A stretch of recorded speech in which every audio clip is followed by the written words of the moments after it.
So this is assignment 7.4, Assembly Models Part 1. And the goal for this one is to start learning about how to use Fusion to make assemblies. So we're going to be importing these three files that have already been created for you, and then we're going to be creating the joints in the assembly so that everything works the way it should. The way this part works, we've got a base that won't move. I can click on it and I cannot get it to move.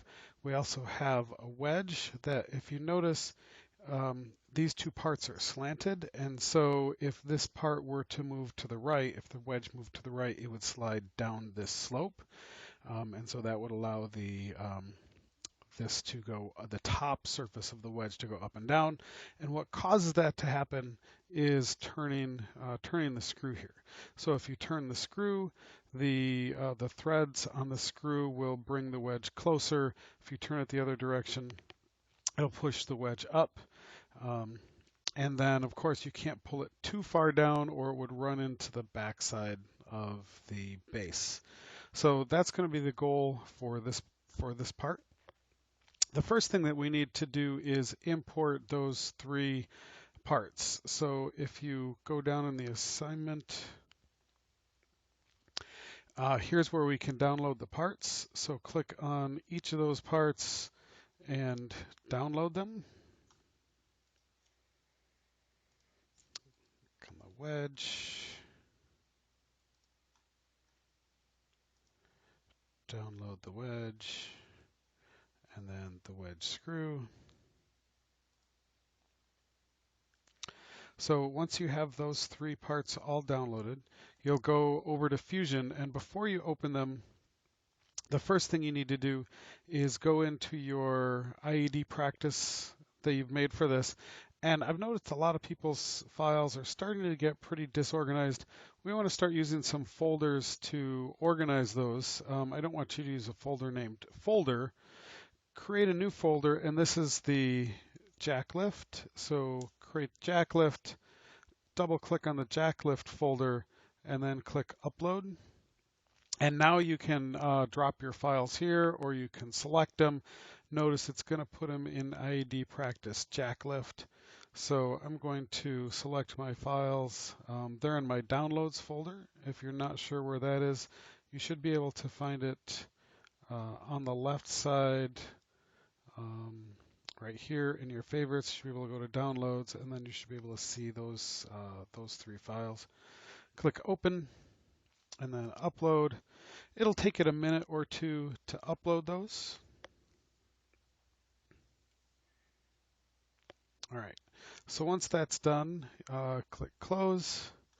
Now we need to first create a new assembly file to save all of those. So if you have a blank file that's called untitled, that's what you're going to bring them into. The way you bring them in is you go over to the picture of the base, right click and say insert into current design. Now if I do that right now, I'm going to get an error.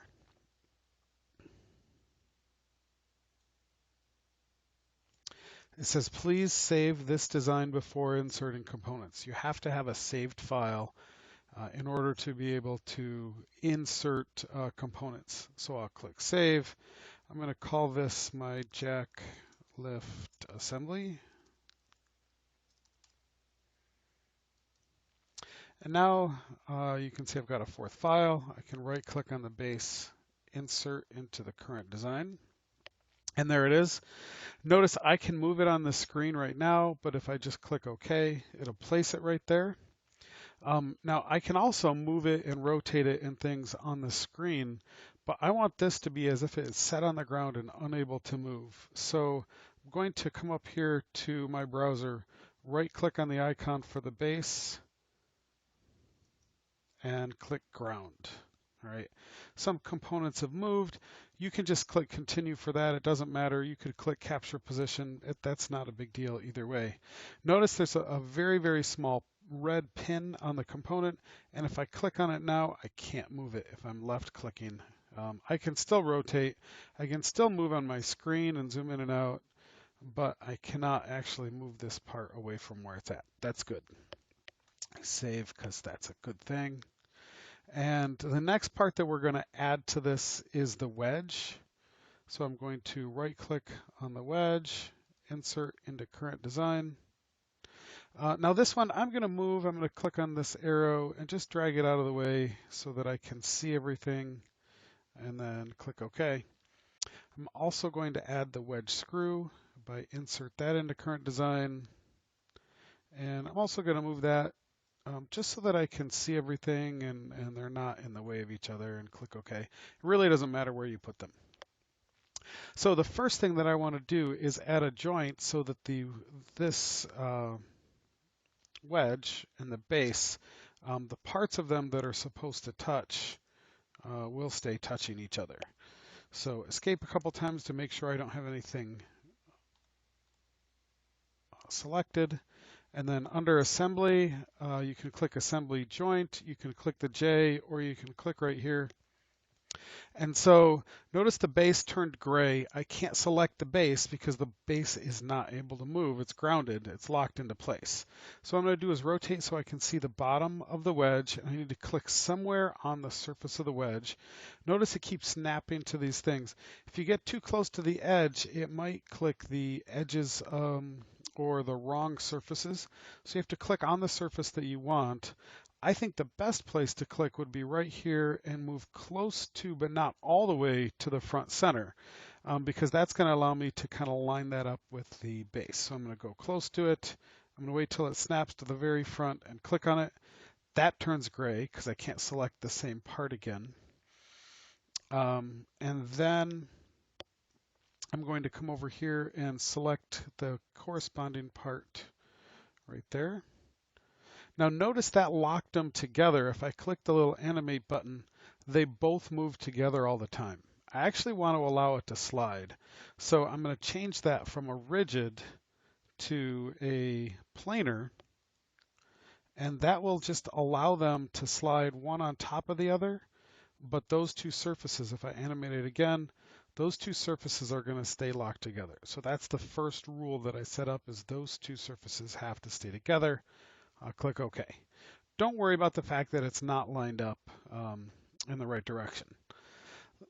The next joint that I'm going to add is to make sure that this part of the pin sits inside the slot here, so it can go up and down, it can rotate, but it can't move forward and back because of the parts of the screw here are going to sit inside here. So the neck and the slot.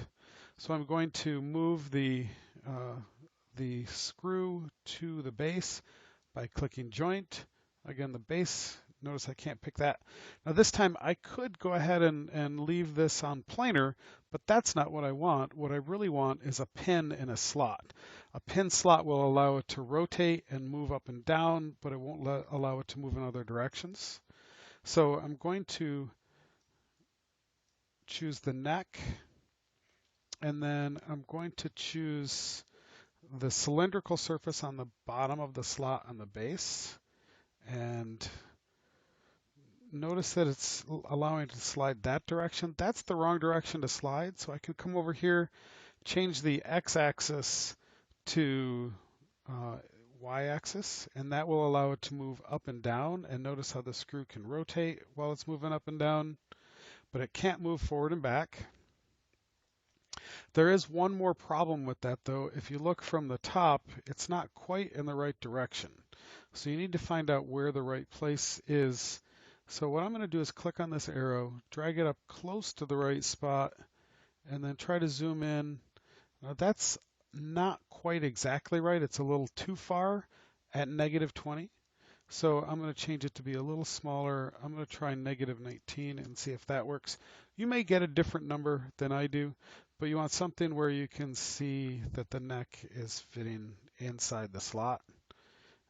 And then double check that it can rotate and it can move up and down and it stays inside the slot there. Click OK. That looks great. So now the screw can move up and down. The wedge can move all around, but they're staying in, touching the correct things. We have one more rule we need to set up, and that's that we need the screw to be lined up with the hole in the wedge. And so for that one, I'm going to, again, Hit escape a couple times, make sure I don't have anything selected. Click joint again. You can click capture position or continue. If you click continue, it's going to put it back to where it was right before I dragged things around. That really doesn't matter. So this time, what I want is a revolute, because, well, no, a cylindrical. Sorry, I want a cylindrical. That will allow the pin to rotate and to slide in and out of the cylinder. So that's the perfect one for this. And so I'm going to pick two circles this time so that we can get the axes of the circles. So one of them is going to be the front of the screw, and the other one is going to be the circle right here on the wedge. And notice it kind of shows it moving in and out.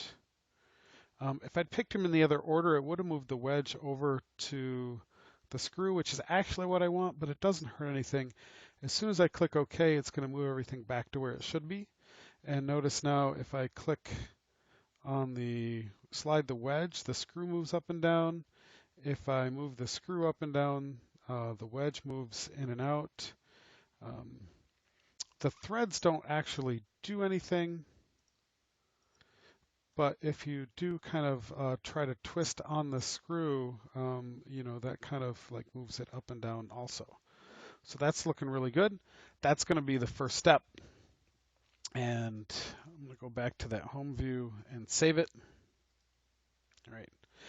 The next part is to double check whether everything's fitting together, make sure that there's no interferences.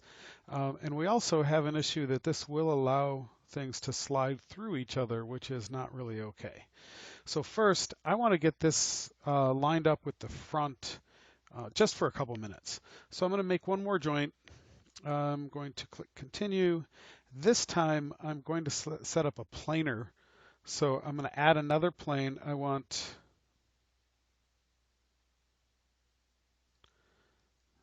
the plane on the front and of the wedge and of the base. It says a joint already exists between the selected components. Do you want to continue? Yes, I'm adding another joint between those. Right. And it's kind of showing what that one rule does. Notice it flipped it around the wrong direction. So I'm going to come up here and click flip, and then it's going to line them up in the correct direction. Click OK. And now everything's locked into place. I can't actually move anything now, except I should be able to twist the screw, but not move it up and down, because I added this kind of temporary rule that I'm going to get rid of in a couple minutes. So what I want to do first, though, is use inspect interference and click continue. And then I'm going to select all the components. It should say 3 selected. And then I'll click compute. And it says there's one interference between the wedge and the wedge screw. And it shows me what it is and how big it is. Right? That's good because screws should be touching quite a bit. So they've actually made this screw a little larger than the hole, and so that's what's causing that interference. So you can see that. If there's other interferences in other places, you made a mistake and you need to fix that, or you won't be able to continue on to the next step. Probably the most common would be with the location of the screw. So if you have a problem with that, let me know. All right, so I want to prevent this from, allow it to move, but not move through the other parts. So the first thing I'm going to do is temporarily get rid of this last joint. So I'm going to go to my timeline here and say suppress feature, right? So that things are able to move again. You could also do that in here in joints. You can see the different things that you have and you can also suppress them in that way. You can also animate them and see what's happening. So you could animate that, the different things that we've done.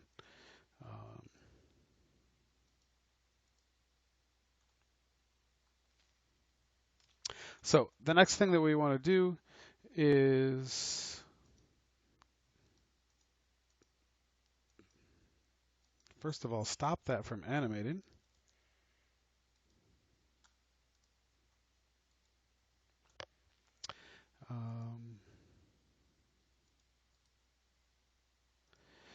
is turn on contact. So if you go to assembly, you click on assemble, you come down and enable contact sets. If you enable all contact, nothing will be able to move because of that interference that we have between the screw and the wedge. But if we enable contact sets, we can have specific things that the computer checks for. So now I'm going to come back to assemble, and there's a new pick. It says new contact set. I'm going to add a contact set between the base and the wedge. Click OK. Notice now if I try to slide it, it won't go past it. I also want to make sure the screw can't go down too far. So I'm going to do another contact set between the base and the screw. And now there's no way for the screw to go too low. There's no way for the base to go past and the wedge for those to interfere. So that's it. That's lesson 7.4. Make sure you're following along with the directions and answering the questions, and let me know where you need help.